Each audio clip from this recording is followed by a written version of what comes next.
पहली गल मैं दसना चाहना कि पासपोर्ट ते किसी किस्म की कोई मोहर नहीं लगती हैगी, बल्कि असी लांघा ही इस वास्ते खोलिया कि साडे इंडियन भरा जिहड़े ने पाकिस्तान आन और मिलन और वेखण आके किन्ने प्यार करने वाले लोग हैं पंजाबी लोग।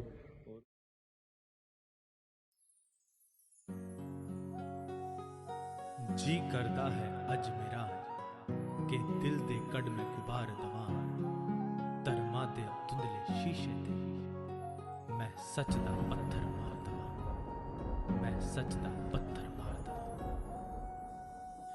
मैं मंदर दे विच अल्लाह अल्लाह आखांगा,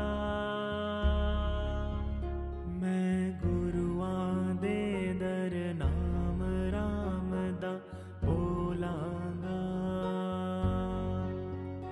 मैं मंदर दे विच अल्लाह अल्लाह आखांगा, मैं गुरुआं दे दर नाम राम दा बोलांगा।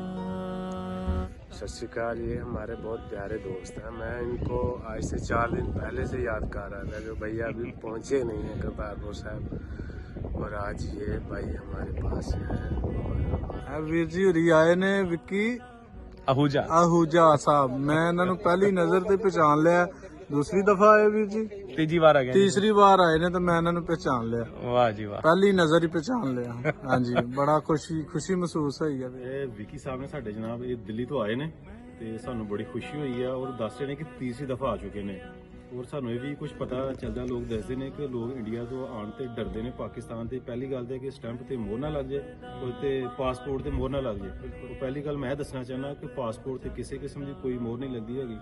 ਔਰ ਦੂਸਰਾ ਪਾਕਿਸਤਾਨ ਦੇ ਲੋਕਾਂ ਦੇ ਬਾਰੇ 'ਚ ਕੁਛ ਕਿ ਪਤਾ ਨਹੀਂ ਕਿਸ ਤਰ੍ਹਾਂ ਨੇ।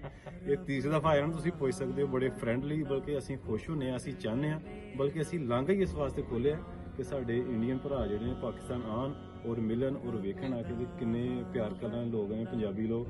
और ऐसी मैं मजीद फिर कहांगा कि पाकिस्तान आओ और देखो और मिलो और वरतो कैसे ने पाकिस्तानी लोग।